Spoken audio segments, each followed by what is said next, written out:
Oi pessoal, eu hoje quero dar continuidade no que eu falei, acho que uma ou duas semanas atrás, já não lembro, mas eu falei sobre a fé, né? Então ali nós falamos de que a fé é necessária é uma ligação, né? Tudo que nós queremos trazer do sobrenatural ou do mundo espiritual para o mundo natural, nós precisamos de fé.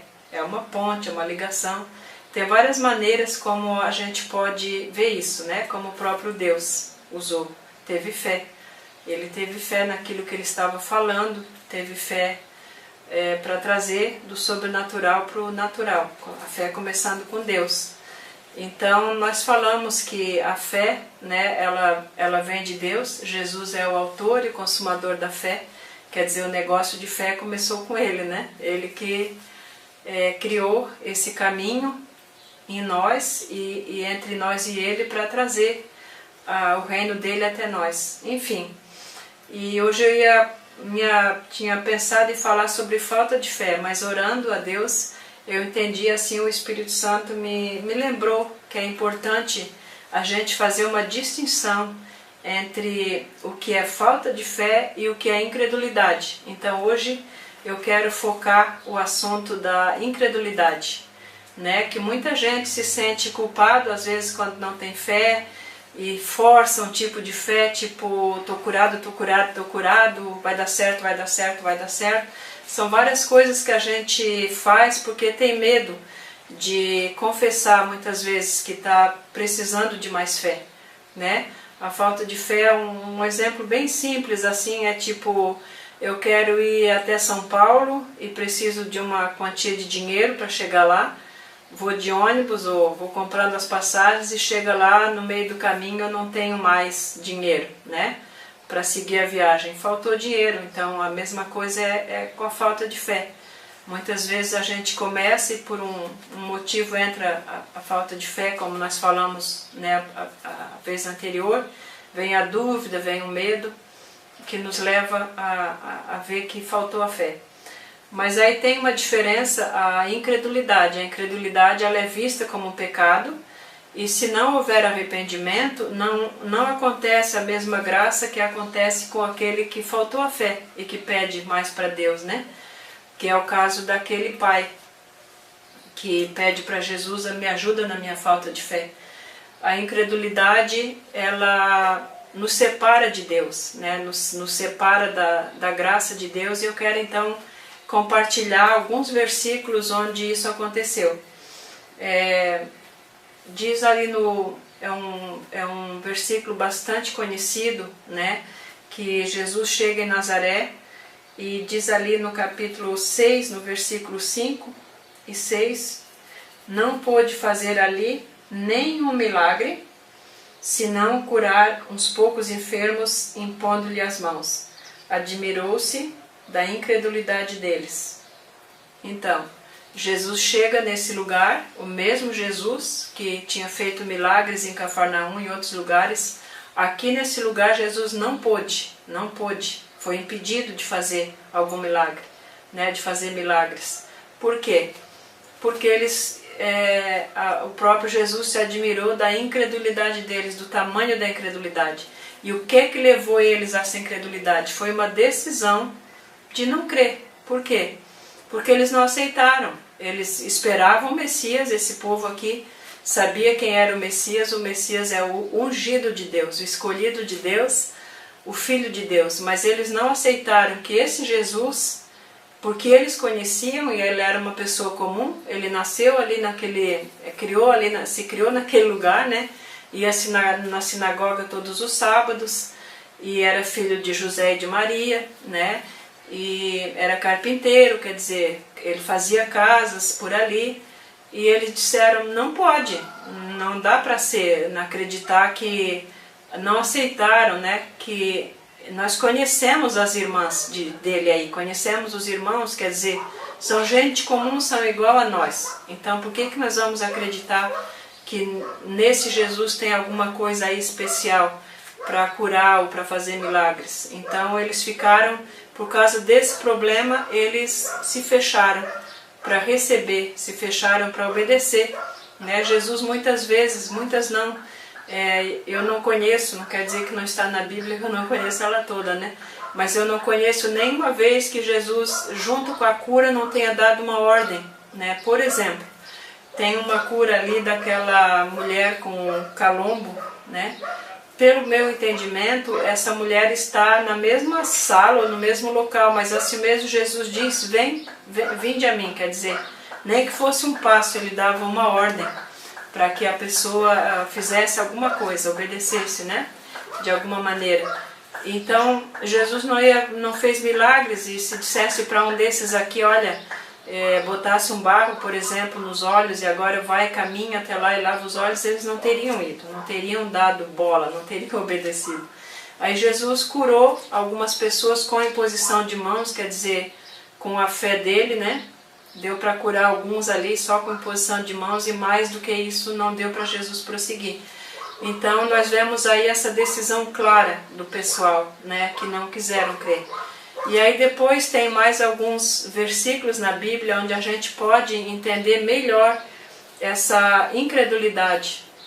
Um versículo que está bem, um capítulo 3 no livro de Hebreus, entre o capítulo 3 e o começo do 4, mais ou menos a metade do 4, ali Deus está dizendo por que o povo não alcançou o descanso, quer dizer, não alcançou a promessa, não alcançou o destino, não entrou no reino, né, de Deus, que era no Velho Testamento uma figura da terra prometida. Por que eles não entraram? Por causa da desobediência e da incredulidade.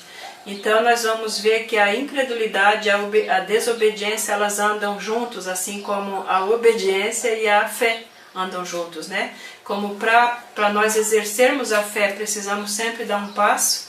A decisão de não dar esse passo é que leva misturado tudo, né? Não dá para dizer onde é que começou exatamente. Eu creio que começa com a desobediência e o que caracteriza a incredulidade.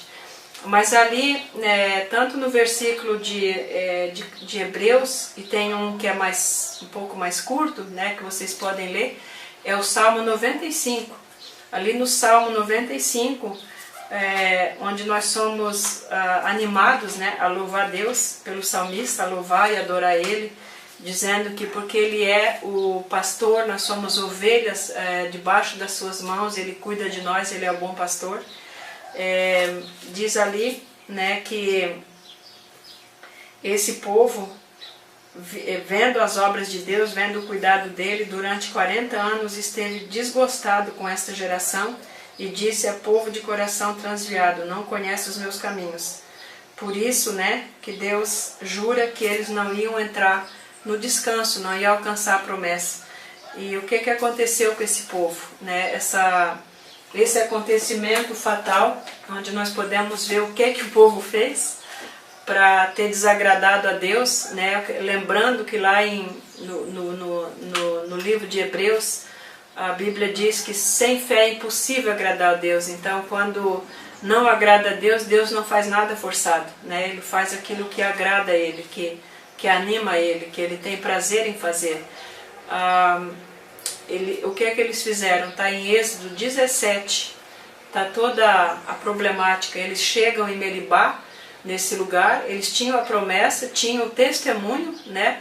Atrás deles eles tinham cruzado o Mar Vermelho, e Deus já tinha transformado águas de Mara, que eram águas amargas, Deus tinha transformado em águas doces. Aí eles caminharam mais um pouco, encontraram mais 12 fontes de águas e tal, mas aí eles chegam nesse lugar e não tem água para beber. Aí o que eles começaram? A reclamar, a murmurar com Moisés, com Arão e com Deus, né? Que mandou Moisés e Arão. Então muitas vezes a gente diz, não estou falando de Deus, eu estou falando no pastor, eu estou falando na esposa do pastor, eu estou falando no irmão aquele, na irmã aquele. Não está reconhecendo que está atacando a pessoa de Deus, porque ele colocou aquele pastor, ele colocou aquela irmã, né? Ele colocou aquela autoridade sobre a nossa vida. Então, eles começaram a reclamar e se recusaram a ir adiante. Eles queriam já voltar, né? E nesse momento, assim, a dúvida crucial foi que eles falaram: Deus não está conosco, né? Eles negaram a promessa, né? Negaram aquilo que Deus tinha prometido, que ia acompanhar eles até lá, iam colocar eles no lugar certo, na terra prometida. Essa dúvida, por causa da falta, por causa da circunstância, Deus não está conosco, acabou com a festa, acabou com a jornada ali, né? E desagradou a Deus completamente. Então ali Deus jura que eles não entrariam mais no descanso, né? Que eles não alcançariam a promessa. Então nós vivemos nos dias da graça, onde Deus revelou a Cristo e revelou a graça, revelou muito mais coisas do que aquele povo até ali conhecia de Deus, né? Então o Espírito Santo, a bondade dele nos conduz ao arrependimento. Já tinha também o Espírito Santo, já conduzia, mas o conhecimento daquele povo de Deus era bem limitado. Nós sabemos hoje, diz lá em João, né, se nós confessarmos os nossos pecados, que Deus ele é fiel e justo, que Ele perdoa os pecados e nos purifica de toda injustiça. Então a incredulidade é um pecado, é uma injustiça. Nós podemos, quando nós detectamos isso, né, o entristecimento do Espírito Santo, nós podemos então nos arrepender da incredulidade e pedir fé, porque aí Deus dá, né? Quando nós entendemos que pecamos ou que nos rebelamos em algum ponto, que não nos recusamos a andar adiante, Deus deu um chamado, né? Um chamado específico, nós desistimos daquele chamado por causa da incredulidade. Quer dizer, é uma série de coisas, né? Ali o povo de Israel foi a situação com a água, as nossas situações podem ser muitas outras, mas quando nós detectamos essa incredulidade, nós precisamos nos arrepender e fazer aquilo que Jesus disse, né? Olhar onde é que a gente caiu lá atrás e pedir perdão a Deus e seguir adiante, porque Deus ele é perdoador, é galardoador daqueles que buscam. Ele sempre que nós chegamos a Ele com o coração arrependido, com um desejo de mudar, Deus sempre nos dá uma nova oportunidade. O único pecado que não tem perdão, que a Bíblia fala claro que não tem perdão, é a blasfêmia contra o Espírito Santo, né? Hoje não é objetivo falar desse pecado, o objetivo é animar a nossa fé, nos animar a fé e entender a diferença entre incredulidade e falta de fé. No próximo vídeo eu quero falar um pouco mais sobre alguns casos, né, que tem na Bíblia sobre falta de fé e nos animar. De qualquer maneira nós precisamos crer, né? Nós precisamos crer. Inclusive antes ali eu tinha falado sobre as irmãs e os irmãos de Jesus.